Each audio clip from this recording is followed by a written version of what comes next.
What is up, Old Town Urban Farms channel subscribers? This is Michael coming at you on a gorgeous, my God, look at this, a gorgeous spring day here in Colorado. And today we are attempting to modify my drip irrigation system in my health strip. Now, some of you may ask, what is a health strip? And that's a very good question. The health strip is, and I didn't know this term before a couple years ago, but the health strip is this. It's the area between the sidewalk and the street. And typically, and they call it a health strip because typically these things are not irrigated, and they're very hot because of the ambient heat from both the asphalt and the sidewalk. And so typically they are just a morass of weeds and very drought tolerant stuff, typically not grass, much less vegetables.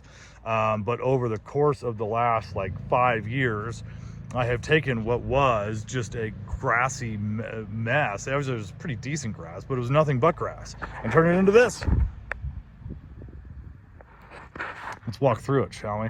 So this is so starting in 2021, I dug up the first section of grass, which is basically this 20-foot segment or so right here, which is now this head lettuce and bush beans and kohlrabi and some green onions over here. So that was like the first 20-foot segment, and God help me, I dug it out by just spading out the sod, dig down 4 inches and then just muscling underneath it to get to just below the thatch so I could sort of take it up. Would not recommend. And then in 2022, I dug out this part, which is now, it's about 25 feet, I think, which is now the garlic and the onions down at the bottom. And that was dug out much the same way, by just spading it out and spading it out and spading it out. But my grand plan for this area the whole time was to build pollinator gardens on either side of the vegetables. One, because pollinator gardens are beautiful, and two, because with all the flowering things I had, like pepper and squash and cucumbers and tomatoes and all of this, I wanted a ready supply of bees sort of sitting around waiting to be called on for their support. Now look at this. I mean, my God. I'm no gardener, and I really don't understand a lot of this stuff, but this is beautiful. And this spring, I transplanted a lot of this stuff to give it some space. I planted these gardens in 2023, so they kind of just grew, they kind of just survived. And then in 2024, they really got big, and I realized that I needed to move some things. So I moved some things this spring, and they've really spread out incredibly nicely. But that's not why we're here. We're here to talk about irrigation. So I've actually wanted to talk about this for a while. So when I took out the grass over here in the health strip, I had 2 irrigation zones, one that sprayed to the west, one that sprayed to the east. And what I had my irrigation guy do, because I didn't know what the hell I was doing back then, was take the heads that sprayed east, just that direction, and I had him cap all of the pop-up spray heads, and turn that line into drip irrigation for the pollinator garden. So that's one zone on my irrigation system. And in the other zone, which sprayed west, I had him cap all of those lines and turn that into a drip drip irrigation system, which then feeds my vegetables. So what he did is now I've got this 3/4 inch main line that he has put these are flow emitters. And as opposed to a drip emitter, these essentially just let water go. They don't lock the pressure in or govern it at a half gallon an hour or a gallon an hour or whatever. They just flow.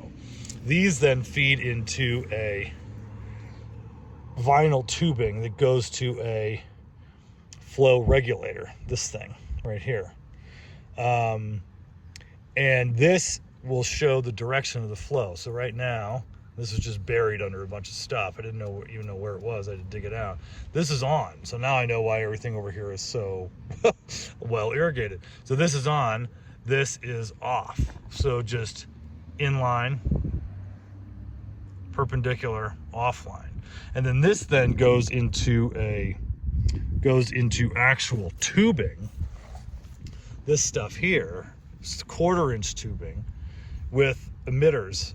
And these are 1/2 gallon an hour emitters that emit a half gallon per hour, duh, Coleman. And they're spaced a foot apart.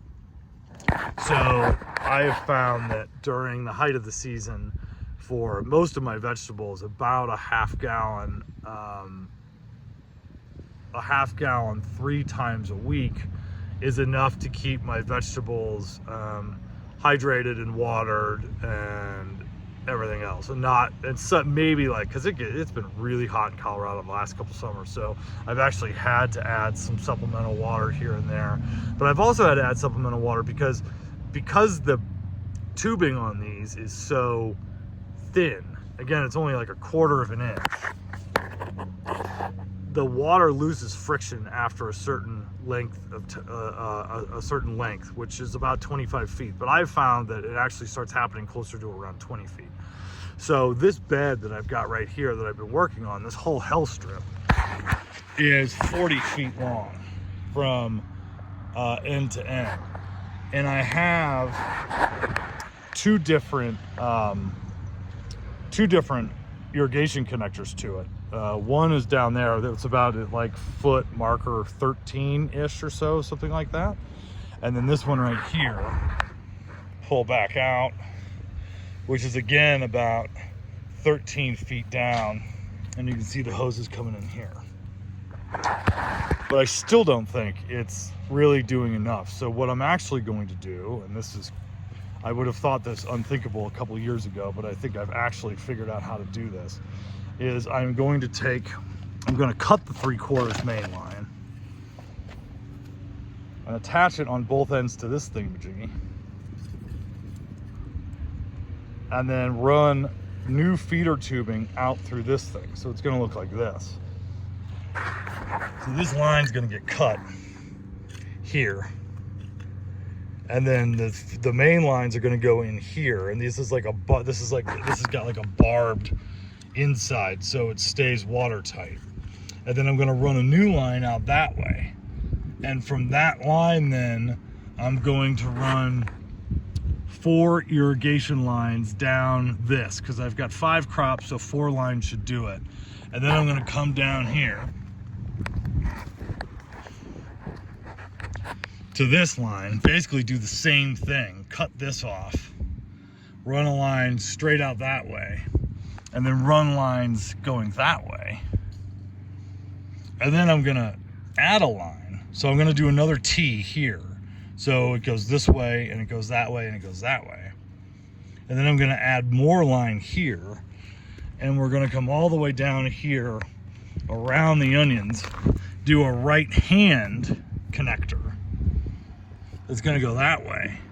And then we're gonna do lines just going out and watering this area that's the onion bed. So I hadn't really intended to break this up into 3 irrigation zones, but there's so many feet of line here that I think it's better if the actual distance the water has to travel through these hoses is governed to about 13 or 14 feet, which is about what it's going to be. I think the end bed is gonna be about 13 feet. This middle bed is going to be about 13 feet. And there's about foot breaks for pathways in between and stuff, which is kind of a waste of space, but screw it, it's what I'm going to do. And then this end line here will be about 12 feet. 13, 26, 12, 38, 2-foot pathways. Yeah, so that adds out. So it's the whole system then is going to be kind of unmovable, but I've decided to just completely get away from tilling this area, which I've done the last few years, which gets me into another topic of conversation, which is that of soil maintenance.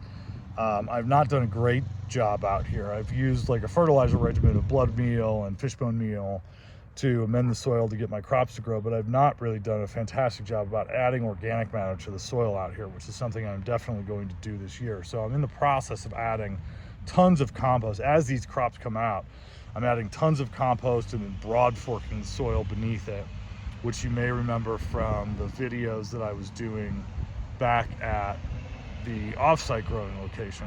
breaking up that soil, getting that compost in there. Compost, in addition to adding organic matter to the soil, is also really good for soil tilth, which is kind of the air and the texture of your soil. So it's not like a hard packed clay, it's like a looser thing that allows more oxygen, more room for root development, more room for microbial development, and allows water to pass through even quicker, which is like a good thing and a bad thing. But compost also adds water really well. So as we zoom out from this project here, so right now we just have feeder lines coming off of the main line that go out and in.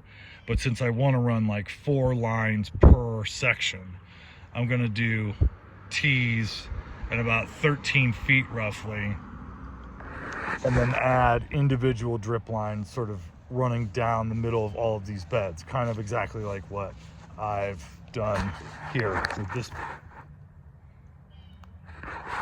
The difference being that most of this work was done by an irrigation guy who knows what he's doing, and I know just enough to really screw things up. So, but I think I've got this. So wish me luck, and we'll be back at you with a video. Don't forget to like, don't forget to subscribe. I think we're up to 20 subscribers now, which is like crazy. I always wanted to host a radio show at like 2 a.m. on a Wednesday for like 4 people, and now I have a YouTube channel for about 4 people. So I'm sort of living a dream in a little bit of an alternate reality. So, but fun times, right? This is what we're here for. So anyway, I'm going to try to not screw it up. So wish me luck. Like the channel, subscribe to the channel, comment on any of this stuff if you want to, and I'll see you back here next time with a crazy exciting update about all the things that are going on in the main garden here. Give you a little bit of sneak preview.